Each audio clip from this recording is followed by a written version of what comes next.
Hello everyone, this is Alan and it's 5:08 p.m. in Adelaide, South Australia today. It's a great Sunday. It's cloudy. It's been raining since morning and I love it. And we are here with chapter 9 from the book of Genesis.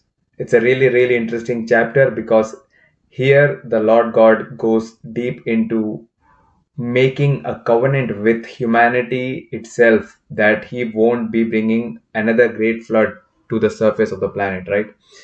So it's really interesting because here in this chapter, he asks Noah to be fruitful and to multiply, right?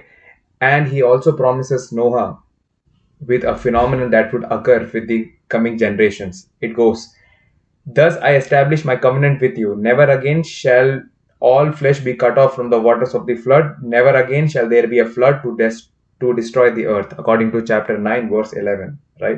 So now, here in this verse, the Lord is actually making a promise from the divine to the humankind that there shall not be another great flood to wipe out all the living creatures from the face of the earth. And it's really interesting. And also, as a sign of the promise, in chapter 9, verse 13, it goes, I set my rainbow in the cloud, and it shall be the sign of the covenant between me and the earth. So, Lord actually brought forward the phenomenon of the formation of a rainbow after a rain. Probably this can be associated with human life, right? When the particularly uh, when there's a period of suffering, the rainbow probably represents the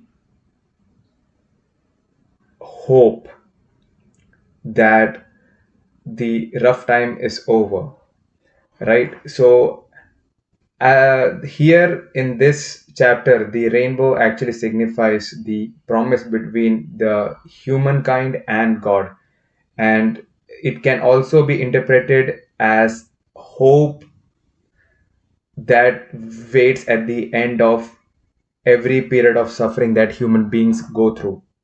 So that's really interesting, and that's why probably it's so colorful. All right.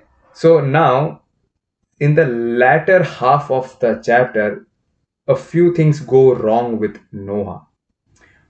Because now, as a farmer, he would grow a vineyard and he would drink of the wine. And one night he just got drunk too much, and then he found himself naked in the morning the next day.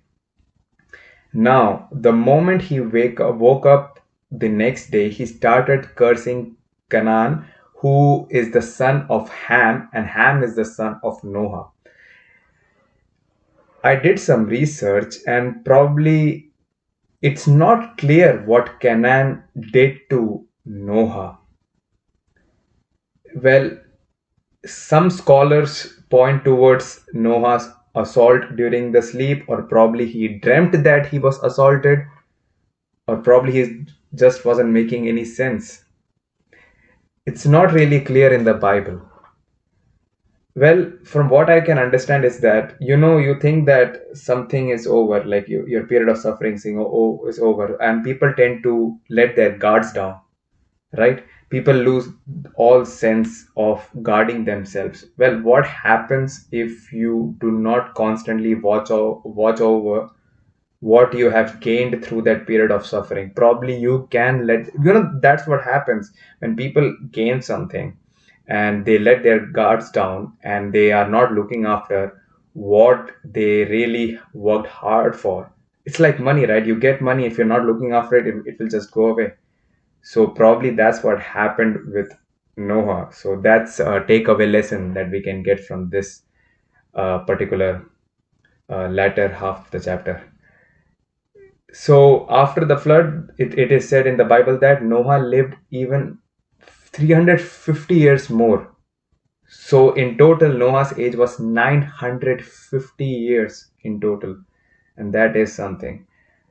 So this chapter, I think, signifies towards the hope that is at the end of each period of suffering, and we should always be on guard for what we are working hard on and what we have worked hard for and what we have gained. Otherwise, it will disappear if you're not watching over it. And that's it for me. Hope you guys have a good week.